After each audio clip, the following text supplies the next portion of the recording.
Hello, तो राधे राधे दोस्तों, welcome back to our channel super study Dham. आज अपन पढ़ने जा रहे हैं सभ्यताएं, जो कि सारी टीचिंग एग्जाम्स में पूछे जाते हैं। First grade, second grade, third grade, read सारी एग्जाम्स में सभ्यताओं के क्वेश्चन पूछे जाते हैं।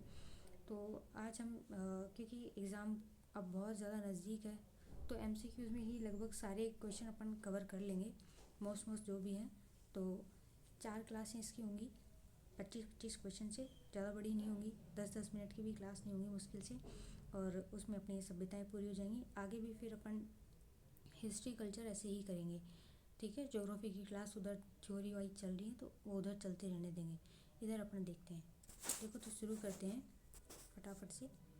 देखो, गणेश्वर सभ्यता देखते हैं। गणेश्वर सभ्यता राजस्थान में किस स्थान पर है, पूछा जा रहा है। तो राजस्थान में गणेश्वर सभ्यता कहाँ पर है? नीम का थाना। नीम का थाना कहाँ? सीकर में, ठीक है। नीम का थाना सीकर में। फिर आगे आता है गणेश्वर सभ्यता किस नदी पर है? तो कांतली नदी, तो रावटी बेसिन भी बोलते हैं इसको, ठीक है। फिर आ जाता है गणेश्वर गणेश्वर सभ्यता की खोज किसने की? तो किसने की? रतन चंद्र अग्रवाल ने, ठीक है। नेक्स्ट पे चलते हैं अपन। गणेश्वर सभ्यता, ये अभी एक बार थोड़ा सा देखेंगे कि खोज रतन चंद्र अग्रवाल ने कब की थी? तो कब की थी? 1972 में, ठीक है। गणेश्वर सभ्यता, ये हर जगह ही गड़बड़ हो रहा है, आप एक बार गणेश्वर ध्यान रखेंगे। गणेश्वर सभ्यता के उत्खननकर्ताओं के नाम बताते हैं, तो आर सी अग्रवाल है, विजय कुमार है, ठीक है। फिर आगे चलते हैं अपन। गणेश्वर सभ्यता की उत्खनन करता कौन कौन है? अभी अपन ने देखा आर सी अग्रवाल और विजय कुमार। इन्होंने उत्खनन कार्य कब किया? तो 1977 से 78 में। देखो, खोज तो कब हुई? जो कि रतन चंद्र अग्रवाल ने की थी 1972 में, और उत्खनन का कार्य कब हुआ? 1977-78 में। ध्यान रखेंगे, क्योंकि ये क्वेश्चन पूछ लेते हैं कभी कभी मिलान वाले में कि खोजकर्ता तो कौन है? रतन चंद्र अग्रवाल हैं, और उत्खननकर्ता कौन है? आर सी अग्रवाल और विजय कुमार। इनका ध्यान रखेंगे, ठीक है। आगे चलते हैं। देखो, आगे क्या है? गणेश्वर सभ्यता के उपनाम बताइए। उपनाम, कभी कभी उपनाम आ जाते हैं तो हमें पता नहीं होता। देखो, गणेश्वर सभ्यता को क्या कहते हैं? ताम्र युगीन सभ्यताओं की जननी। यहाँ आप देखेंगे अधिकतर जितने भी यहाँ से बर्तन वगैरह सामान मिले हैं, वहाँ पे 99% ये तांबे का उपयोग उसमें किया गया है, इसलिए ताम्र युगीन सभ्यताओं की जननी कहा गया है किसको? गणेश्वर सभ्यता को, ठीक है। और पुरातत्व का पुष्कर भी किसको कहा जाता है? गणेश्वर सभ्यता को। इस बात को ध्यान रखेंगे आप। गणेश्वर सभ्यता, आप इसको थोड़ा मिस्टेक हो गया, ध्यान रखेंगे। गणेश गणेश और लिख रखा है, उसमें गणेश्वर है वो। गणेश्वर सभ्यता का विकास कब माना जाता है? तो कब माना जाता है? देखो, 2800 ईसा पूर्व माना जाता है, ठीक है। राजस्थान की एकमात्र सभ्यता स्थल जहाँ से पत्थर के बांध मिले हैं, किसके बांध मिले हैं? पत्थर के बांध, तो कौन सी है? गणेश्वर सभ्यता, ठीक है। ध्यान रखेंगे कौन सी सभ्यता है? गणेश्वर सभ्यता। फिर आगे अपन देखेंगे गणेश्वर सभ्यता से तांबा कहाँ भेजा जाता था? गणेश्वर सभ्यता उस टाइम आपको पता है कौन सी नदी पर थी? कमेंट में लिखेंगे। और अभी आपको बताया था कितना प्रतिशत, लगभग 99% यहाँ पे तांबा था। तो ये कहाँ भेजा जाता था? तो हड़प्पा और मोहनजोदड़ो सभ्यताओं में भेजा जाता था। जो ये थी हड़प्पा और मोहनजोदड़ो, यहाँ भी तांबा भेजा जाता था। कहाँ से? गणेश्वर सभ्यता से, ठीक है। आगे देखेंगे बैराट सभ्यता स्थल राजस्थान के कौन से जिले में? अभी अपन ने कौन से देख लिए? गणेश्वर देख लिए।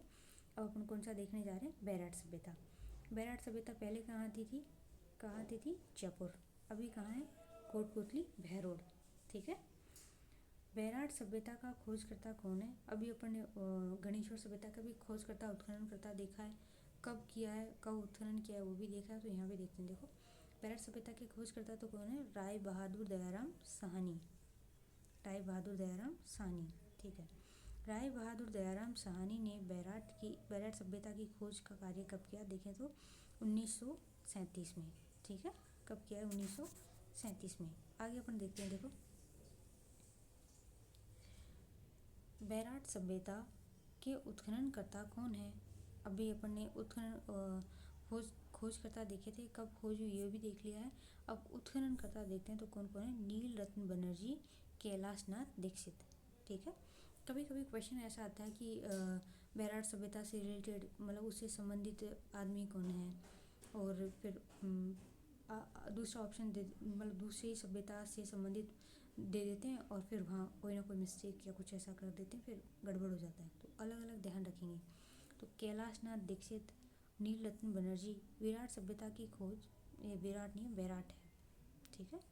बैराट सभ्यता की उत्खनन कार्य कब किया। उत्खनन कार्य तो देखो 1962-63 में। खोज तो कब हुई 1937 में, और उत्खनन कब हुआ 1962-63 में। ठीक है। बैराट सभ्यता में कौन कौन सी डुंगरियाँ यानी कि पहाड़ हैं। बहुत बार इन पहाड़ों के नाम पूछ लेते हैं और फिर कन्फ्यूजन हो जाता है। तो देखो कौन कौन से पहाड़ हैं।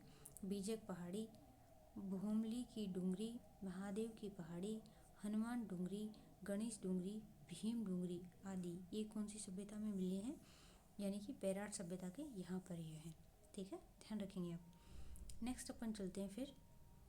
किस सभ्यता स्थल को मत्स्य जनपद की राजधानी भी कहा जाता है।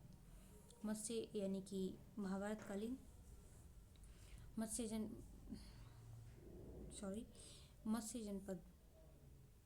जनपद की राजधानी, वो हम विराटनगर बोलने जा रहे थे। तो आप एक बार देखेंगे, किस सभ्यता स्थल को मत्स्य जनपद की राजधानी कहा जाता है, तो किसको कहा जाता है, बैराट को, मत्स्य जनपद की राजधानी। ठीक, आगे देखते हैं। वह सभ्यता स्थल जिसमें अलवर का जिसको ऐसी कौन सी सभ्यता स्थल है जिसको अलवर का सिंह द्वार कहा जाता है, तो है बैराट सभ्यता है। ठीक है। अब अपन ने देखा दयाराम साहनी के अनुसार किस शासक ने बैराट सभ्यता को विध्वंस कर दिया। यानी दयाराम साहनी के अनुसार कौन सा वो शासक था जिसने बैराट सभ्यता का विध्वंस कर दिया, तो मिहिर कुल ने। ठीक है, आगे चलते हैं। बैराट देखिए अपन क्या कर रहे थे। देखो बैराट में सर्वाधिक शैल चित्र, ये क्वेश्चन बन चुका है पहले। देखो बैराट में सर्वाधिक शैल चित्रों की खोज होने के कारण इस सभ्यता को क्या कहा जाता है, प्राचीन युग की चित्रशाला। क्योंकि सबसे ज़्यादा शैल चित्र मिले हैं तो क्या कहा जाएगा इसको, प्राचीन युग की चित्रशाला। कौन सी सभ्यता को कहा जाता है, बैराट सभ्यता को, ध्यान रखेंगे। फिर नेक्स्ट अपन देखते हैं। पहला क्वेश्चन तो है कि यात्रियों का राजकुमार कौन था, किसको कहा जाता है। तो देखो यात्रियों के राजकुमार के नाम से जाने जाने वाला चीनी यात्री था कौन, हेनसांग ने राजस्थान के किस सभ्यता स्थल का भ्रमण किया, तो बैराट सभ्यता का भ्रमण किया। पहली बात तो ये ध्यान रखेंगे कि यात्रियों का राजकुमार किसे कहा जाता है, हेनसांग का। कहाँ का था ये, चीनी यात्री था, और इसने राजस्थान में कौन सी सभ्यता का भ्रमण किया था, तो क्या था, बैराट सभ्यता का। बैराट में गौतम बुद्ध की अस्थियों की भरी स्वर्ण मंजूषा किस शासक के समय में मिली।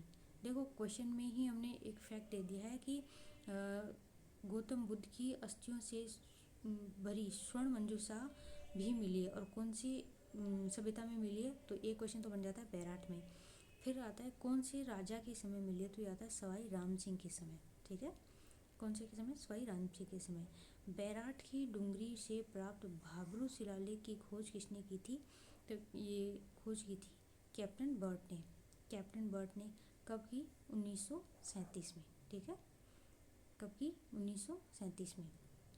नेक्स्ट क्वेश्चन देखते हैं। भाबरू शिलालेख वर्तमान में कहाँ है, तो यह है कोलकाता संग्रहालय में। कई बार क्वेश्चन आता है भाबरू शिलालेख वर्तमान में कहाँ है, कोलकाता में। आगे देखते हैं।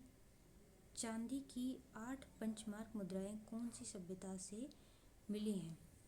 चांदी की 8 पंचमार्क मुद्राएं कहाँ से मिली हैं, बैराट सभ्यता से। ठीक है, इस प्रकार से 25 क्वेश्चन कंप्लीट होते हैं। नेक्स्ट वीडियो में अपन फिर से 25 क्वेश्चन देखेंगे, और ऐसे करके 2-3 क्लास में अपना ये सभ्यता वाला टॉपिक पूरा कंप्लीट हो जाएगा। जब तक आप इनकी प्रैक्टिस कर लीजिए, और मोस्ट इम्पॉर्टेंट क्वेश्चन यहाँ करवा दिए जाएंगे। जय हिंद, जय भारत।